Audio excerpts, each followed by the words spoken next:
it has reduced, it has changed the way of life for everybody in this planet. It's not only in the Philippines.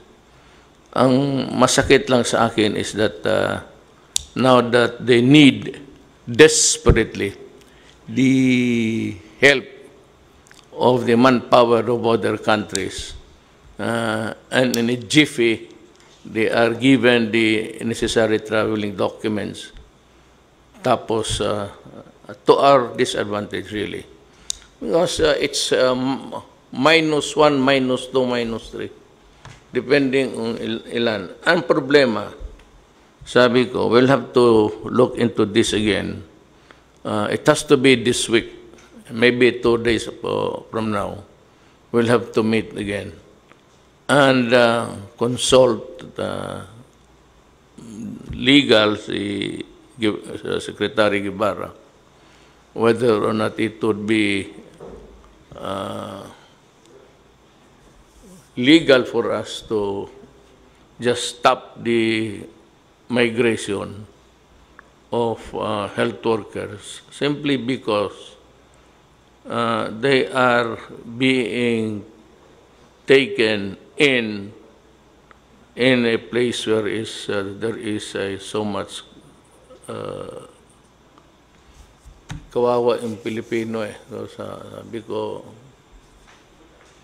mapag-usapan natin dyan. So it has to be tackled by so that make it clear we are don't cut this particular portion because it's very important. It's a more valid reason to stop a doctor or a nurse than the previous one, which said that we will be deprived of workers. Walang ano yun, walang masyadong, no leg to stand on actually. But this one, if I send you to a war front, the enemy is the COVID, the microbes, parang maawa ako. Please do not misunderstand me. I am making it clear now. I do not want you to go there and come back in a coffin. That's my only argument, if you may, because you are Filipinos at mahal ko ang mga buhay ng kababayan ko. The COVID is here to stay. The vaccine prevents the entry of the microbes into the body because they are attacked by the vaccines that were given by us. It's the same germ, weakened one, but our body is now attuned. Alam na niya na kalaban ito. Ang problema kasi nitong COVID na ito, pagpasok sa katawan, hindi alam ng antibodies. So it was really a very virulent one na overtaken yung ating defenses. Now, itong vaccine, pag nabigyan ka bakuna tayong lahat, kaya maliit pa, hindi na sila makapasok because once they attempt to infect you, ang antibodies, makilala na niya na kalaban ito. So, yun, that's the vaccine. So, now, that is how dangerous it is for itong ating mga health workers. Then again, we go back to that we cannot be forever like this. I have to, you'll just have to pound on your goddamn brain. Maghanap tayo ng paraan ko papaano talaga to. Whether we transport people or workers in buses provided by companies, sanitized, and wearing masks, importante po whether or not there is really a medication or a medicine for COVID, it is still here, trying to, naghihintay lang yan kung sinong masakyan yan. So, importante talaga, wear masks. Ang batas is really to enforce it. Now, you have the police, but there is not much really in the provinces. So, it's going to be, whether they like it or not, the armed forces must come in to help enforce a measure that is intended to protect the people and prevent the spread of COVID any further. Now, sa Zamboanga, Cagayan, ngayon lang pumutok. That's a problem because before, narinig ko na, well, I do not want to quarrel with the mayors, but they took the warnings nonchalant. Now, one contamination to the other, ngayon pumutok na. So, that's a problem. Now, you see, you've heard that there are still thousands to worry about of returning Filipinos to our country. Now, itong isa is whether we can stop them from going out. Na i-reverse mo yan. The problem now is itong mga Pilipinong pabalik, hindi tinatanggap ng local governments. Now, it will boil down to the power of the President to promulgate rules and regulations to protect public health, which is actually an exercise of the police power of the state, as against the Bill of Rights. Because some workers coming from the outside are not welcome. Simply, they are not being accepted by the local governments. So mahirap ito. This is a constitutional issue. I'd like to address myself to the local executives. It is your duty to help and protect your constituents. I have no quarrel. Now you want the contagion stop right there at the doorstep. Huwag ka na lang pumasok dito because it contaminates the whole of the family in the house. But you know, Filipinos are citizens of this country. And whether we like it or not, they have this constitutional right to travel and to travel abroad and to come home after working there. This cannot just be just by wave of the hand. So we have to study this. We'll have to spend again. We will have to gather them in a place. Or yung mga hindi nagamit, doon na muna sila, and then we can make provisions for the food and everything. Rather than just leave them there stranded. If they have the money in their pockets, I'm sure that was intended as a saving for the family. At mauubos yung pera na yan. At they would go home with their pockets empty. We do not want that to happen. So, I would like to assure mga kababayan ko, gusto kong maghanap ako ng paraan na tulungan kayo. Yung mga kababayan ninyo, mga kapatid, na mother, father, sister, brother, stranded here, kung clear na, if they are really cleared by the medical authorities, that is binding, especially if it is, well, it has to be the certification of the Department of Health. If the Department of Health, your department, Secretary Doge, would certify that she has undergone the test not only against the presence of antibodies, but the virus itself, that she is virus-free, then we have to make arrangement that they can go home. Maghanap tayo ng paraan. We'll just ihatid talaga natin ito sila doon kasi we have a stalemate here. What do we do with people waiting tapos okay naman sila? So you have to go into a testing each and every one of them and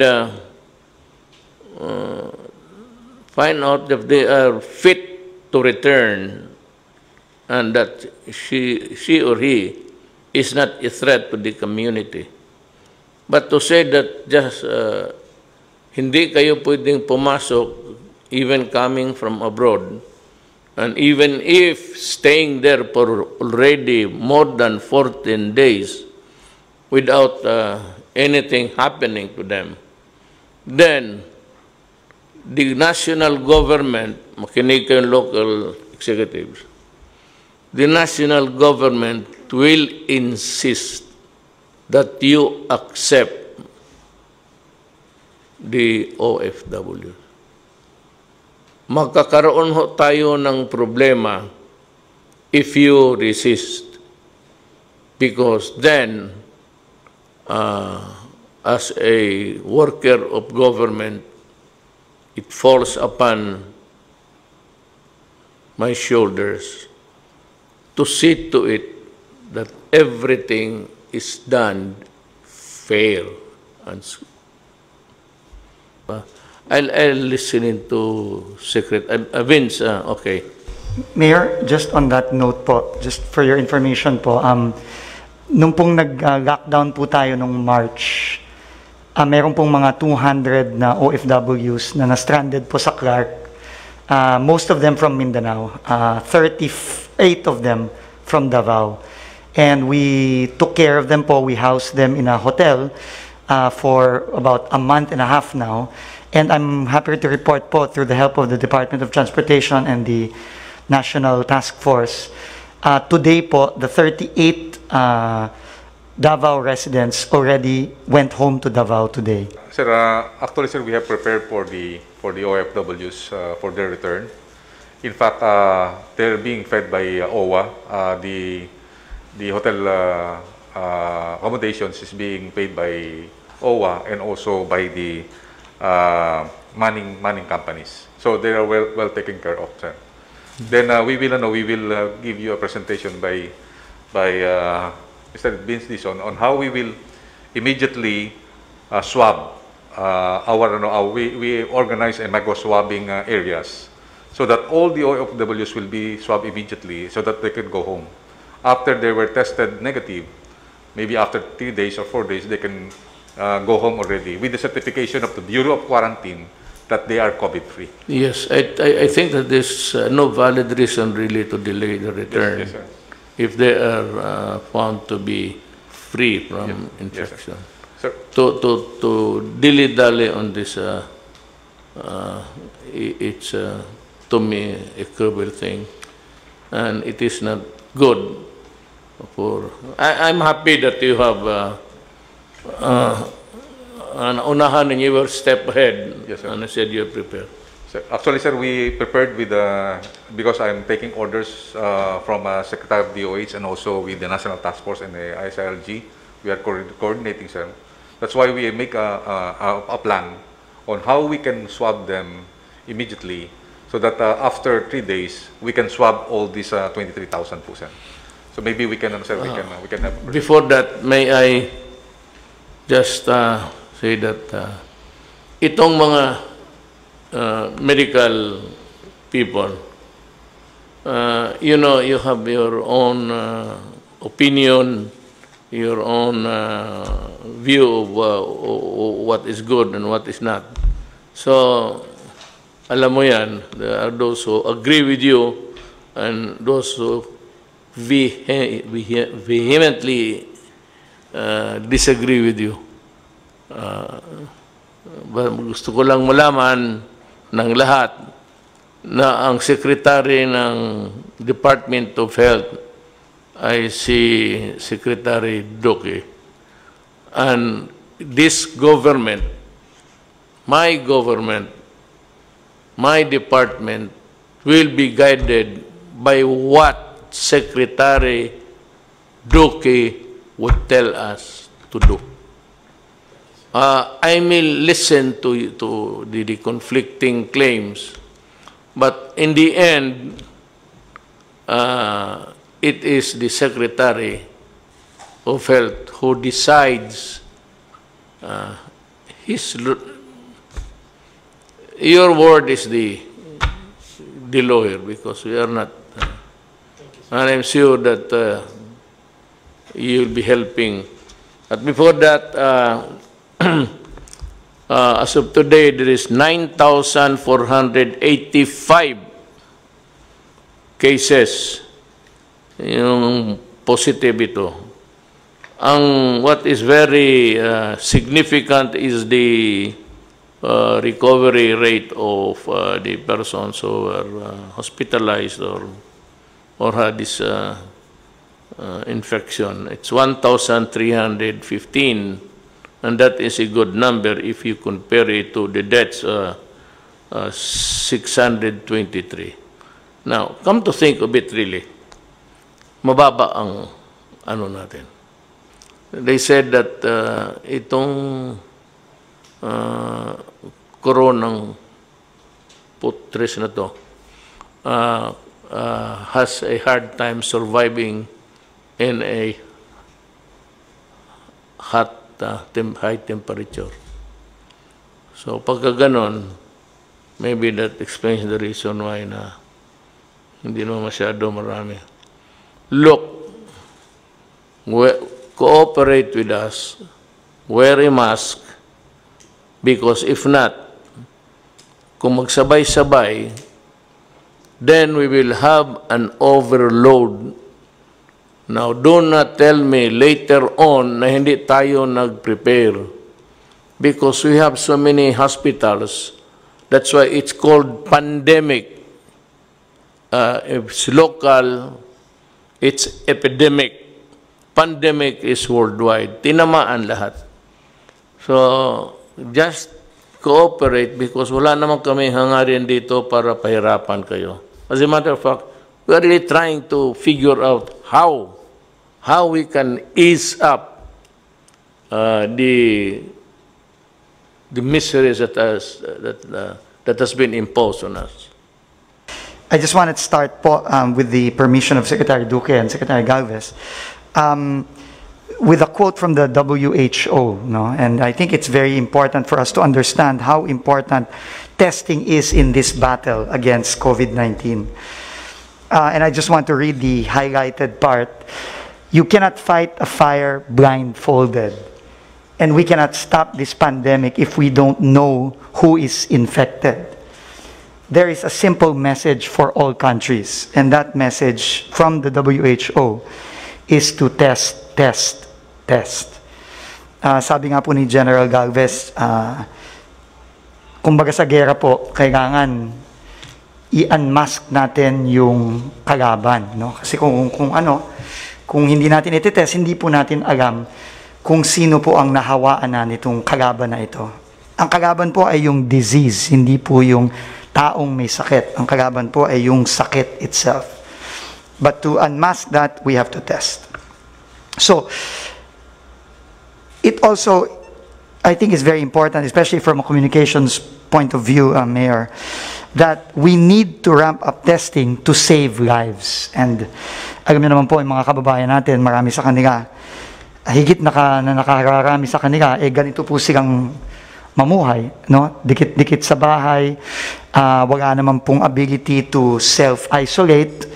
So, kailangan po talaga i-test natin ang mga kababayan natin para po mahiwalay natin ang mga may sakit dun sa hindi may sakit. At protektahan po natin yung further spread ng COVID-19. And as you said earlier, Mr. President po, hirap na po mga kababayan natin, hirap na po ang ekonomiya. Kaya the only way, and this is just drawing from the global examples, sa New Zealand po, nakawala po sila sa lockdown simply because they moved swiftly, they tested widely, and they relied heavily on good science. And I think we are guided by Secretary Duque and his team on the science part. What the challenge now is really how do we ramp up our testing to the levels in which we can be comfortable enough to start easing the restrictions, because we know that if we have the testing capacity, mabilis po tayong makakatest, mabilis po nating ma-identify kung sino ang may sakit, at dahil dun po mabilis natin silang ma-isolate at mapipigilan ng pag-surge ng infection sa community. So, the first critical issue po with respect to testing is the laboratory testing. Ito po yung sinasabi po kanina ni Secretary Duque na matagal na talaga niyang tinutulak na mag-ramp up po tayo ng lab testing, yung pong tinatawag na RT-PCR. This is really the most effective way of testing for COVID-19. So, just to give us an idea, in February of 2020, we had 3 laboratories. Now, we have 20 laboratories. Luzon, Visayas, Mindanao na po yan. Our goal, Mayor, is to build 58 more, or to accredit and operate 58 more laboratories para po by May 30, in less than a month from now, we will have 78 laboratories all over the country, strategically located in areas that can really address the future surges in the communities all over the country. Right now po, there are about 58 already in the advanced stages of accreditation. And that is really what we need to do po. We need to speed up, and Secretary Duque emphasized this po, we need to speed up the accreditation of these labs in order for them to begin operation within the month of May. As an example po, no, this is really not meant to either pat our backs or also at the same time belittle us. But if we look at Vietnam, Mr. President, Mayor po, no, Vietnam po, in January of 2020, had 3 labs. 3 po ang laboratories nila. Ngayon po, they now have 112 laboratories. No, and this is, I think, we can draw from the experience of Vietnam and all other countries like Korea and Germany, those that have tested very, very swiftly and very broadly. Kasi ito po talaga ang way. Once na we have enough testing capacity, sabi nga po ni Secretary Duque at ni Secretary Galvez, mas magiging kampante po tayo na mag-ease ng restriction. So, tests per day, we look at the best countries in the world. Germany is ahead, 120,000 tests per day.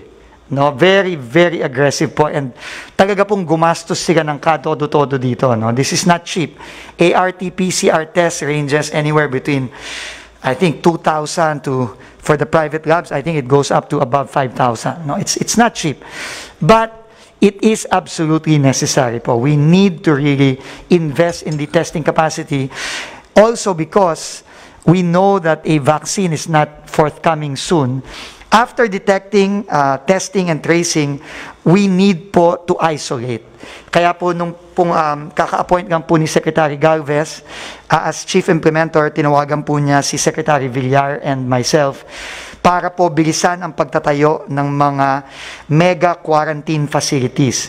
At kailangan na rin po nating i-fast track ang construction ng mga ito sa iba't ibang lugar sa Pilipinas. Nung pong Saturday, nasa Zamboanga po kami ni Secretary Galvez, and tutulungan na po natin si Mayor Ben Climaco na magtayo ng quarantine facilities nila dahil nga po may upsurge in cases sa Zamboanga.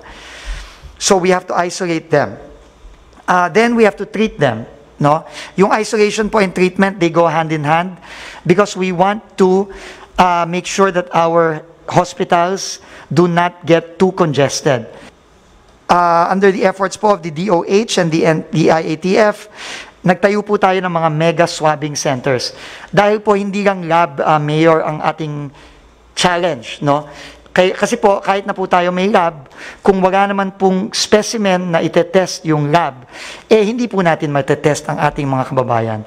So ngayon po, may napakalaking effort initiated by the Executive Secretary na kumuha po ng mga volunteers from all government agencies to come out and help in the swabbing and encoding and barcoding of our mega swabbing centers. We are building 4 today. We started po last week, and they will all be completed this week.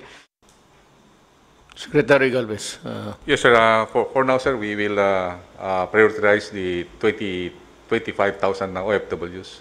As per your instruction, we will make sure that they will go home immediately. Sir, I would like to report on my compliance to you pertaining going to the field.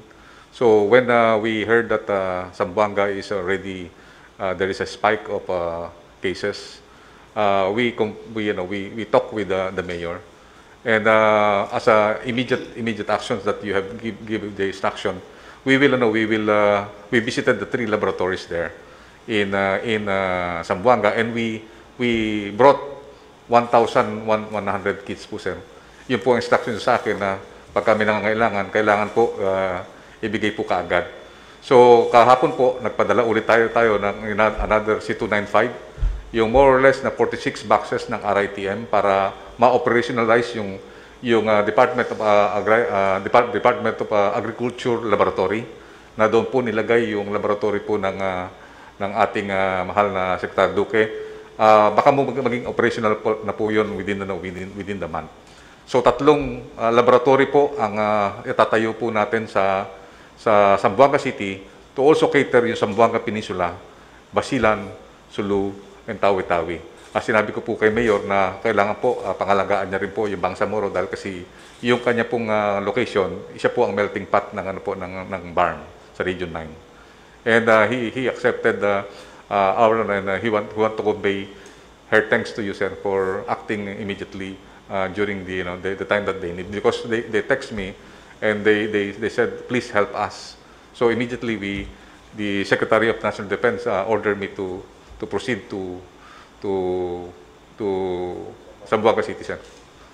So I complied, sir, with your instructions, sir. And our PPE, 200,000 will be brought to Davao as per your instruction also. It will be our main depot, so that all the supplies be needed by Mindanao will be taken from Davao, sir. I'd like to thank everybody, beginning from Secretary Duque, Secretary Andio, Secretary Galvez, ang ating workhorse talaga dito. Well, I know that overwork kayong lahat, especially hurried masyado yung Secretary Duque, but that is the price of public service. You are crucified, you are lahat na criticized severely, but in the end, when you retire or even for the day, you sleep, and if you think that what you did for the country, medyo kumpante ka na. So this I would like to address myself also to General Anyo. The responsibility of controlling COVID is not a national responsibility only. part of government, kaya nga dito, I operate as president, then since I cannot run my own errands, maraming trabaho, so meron akong Secretary of Health, because I cannot be the Secretary of Health, Defense, lahat na. So, I cannot, as the saying goes, I cannot run my own errands. I function through the cabinet, and down the line, ang local government falls under the DILG headed by Secretary Anyo. Kailangan tumulong kayo. Even in the matter of the swabbing thing, if you can provide a place for the health guys to operate comfortably and immediately, do it. Para sa inyo yon. Trabaho ninyo yan eh. Hindi lang yan trabaho ng local government. Just don't tell us to buha problema yan tapos sabihin ninyo mag-close kayo dyan. Well, I see the validity of that move. But then again, you have to, come to terms with the Constitution. I heard also, I'm sure, sa city of Iloilo, hindi ninyo tinanggap yung mga OFW. Sir, Mayor, nakikiusap ako sa inyo na sundin lang ninyo yung guidelines. I will operate through the DILG. Kasi it's either sumunod kayo or I will impose it on you. Sumunod kayo sa magandang paraan o pipilitin ko na sumunod kayo, which is actually, I do not want to embarrass people. I have full faith and confidence. Sa Iloilo siguro, I think by this time it has been resolved. Importante lang that the returning workers, our brothers and sisters who have labored abroad, to give us also their share of their income with us. Kaya yung remittances ng dollar is one of the pillars ng ating economy.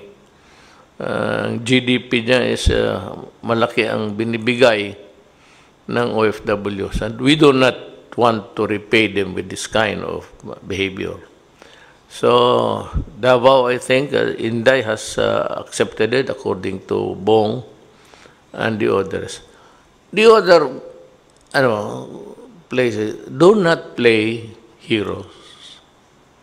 Avoid it because, I said, we remain to be a unitary form of government. We are not federal. Federal, makaano ka. Because you have a great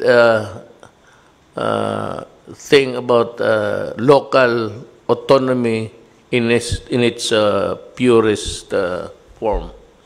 Ang Pilipinas, hindi po, it's presidential type and being controlled by the national government, lalo na itong mga ganito. I do not have to lecture. I just want to remind people also listening na ganon ho ang ating patakaran. Now, yung baka sakali, itong mga lalabas, observe in the meantime, please kindly observe the mask and the distance rule. Yung medyo malayo ka na. Huwag kayong magdikit-dikit because yung nga sabi nila the easiest way to transmit is to be kissing each other.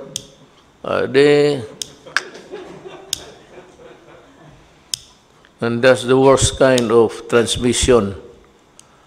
If you want to transmit your love, go ahead. But not all people are your lovers. So you better keep the distance. At itong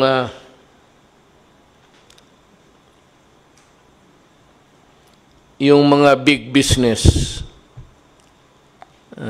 let me tell you something. Meron tayong mga problema noon, which was really part of governance, and which I hope you'd understand that it was really part of my sworn duty as an employee of the government who heads the executive department. Words were, mainly mine. But if you just can't forget it for the moment, I'd like to thank you from the bottom of my heart for helping us, provide the necessities of the moment. We can, I can promise you that I'll be nice, and if you want to see me, we can talk. And naubos na ho yung pagkasuplado ko kasi dahil sa the COVID humbled me. That with the kind of response that you gave, showed to the public, it's a humbling experience also for me. That, baka kailangan mo rin sila balang araw. So maybe there will be a lot of legal issues, but we can talk. I'm ready to talk, and I'd be reasonable. Yung mga masakit kong salita to the Ayalas and to si Pangilinan, I apologize for the hurting words. If you can find in your heart to forgive me, because if you do not, then I will ask, and if you do not want to forgive me, I will undercut you. I'll go direct to God. God, ayaw ako patawaran itong si, magyaw naman ako. So, itong pinakamahuli, I'd like to, again, it did involve pero be careful because, again, the NPAs are around. Now, there is no longer hope for further talks with Season. So, itong tracing, ito bang positive ka tapos nakausap mo o na-embrace mo o naghalikan kayo tapos naghiwalay na kayo? It's the tracing Iti-trace namin yung tao, sino ang mga kausap mo sa mga araw na to. Kailan ka nagkaroon ng chills, fever. So from that time, we reckon that you had already, you have been infected already, and so we begin to trace the people whom you have contact with, talk with, because easily the virus, especially if it's baski mag-usap lang, delikado ang hangin. So itong tracing would ito trabaho talaga ito ng mga barangay and the police. But gusto kong anuhan ang police, kaya lang times are not really normal. Talagang papatayin kayo ng NPA pag makita kayo because they want your firearms. Alam mo, mainit masyado yung M16 pati M14. I know that. They're itching to get it from you. That is why be careful kayong mga sundalo ko, pati mga pulis. Ngayon na, Huwag kayong magkumpiyansa. Do not be too confident about it. Pati yung istasyon na nire-raid. They will kill you. And I'm telling you, kill them also. Kaya lang, hindi ko kayo mautosan mag-tracing. Sana madali, may sakyan. Kaya lang delikado. So, dito na ako sa local government, sa mga mayors. Secretary and you would provide the guidelines of how you can help us. We are not asking you. We are requesting you to help us. Kasi hindi talaga kaya ng national government lang. Without the local executives, patay. We will crumble. So, your toil is as good as mine. Nasabay-sabay tayo. And meron dito na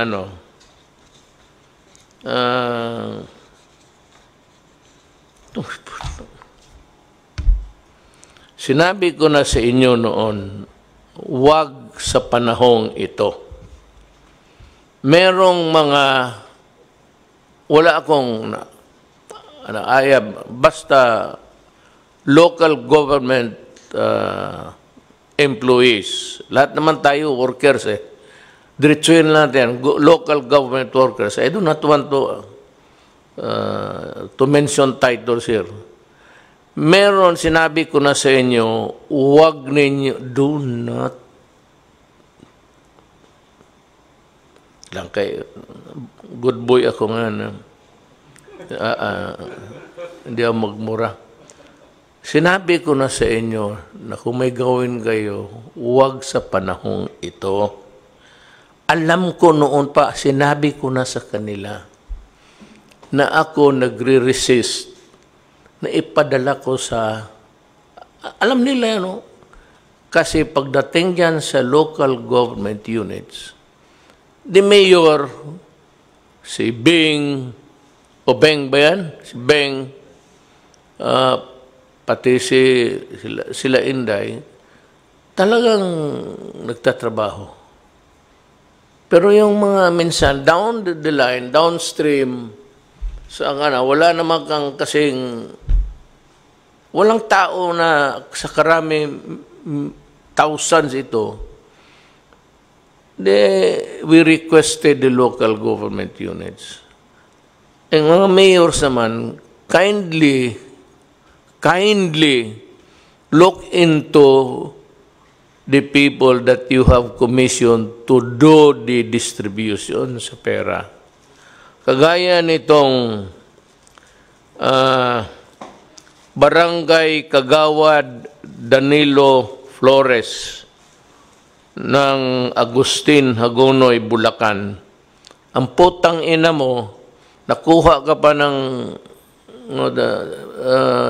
television na may doon, Grab, it's not Grab, it's actually nakuha ka, na hinihingi mo. Mahirap na nga, ikaw may trabaho ka na, kagawad ka, ang putang ina, kukunin mo pa yung pera ng mahirap. I would like to presume that you were elected because your constituents find you to be a man of integrity, honesty, and that you can perform. So, wala akong dyan. Kaya tingnan niyo itong mga empleyado na ito. Pati itong 4-piece. Sabi ko na nga this is a directive. This is a direct order to everybody. Pag mag-distribute kayo ng pera, huwag ninyong ibigay sa mga putang inang yung mga asawang na ibigay ninyo sa babae, to the wife.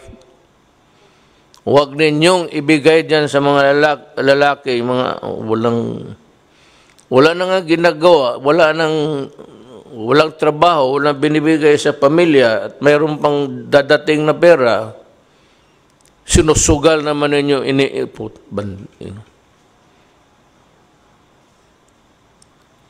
Kung ako ang mayor, maabutan mo. Drinking ang gambling sa tulong ng tao. Ano?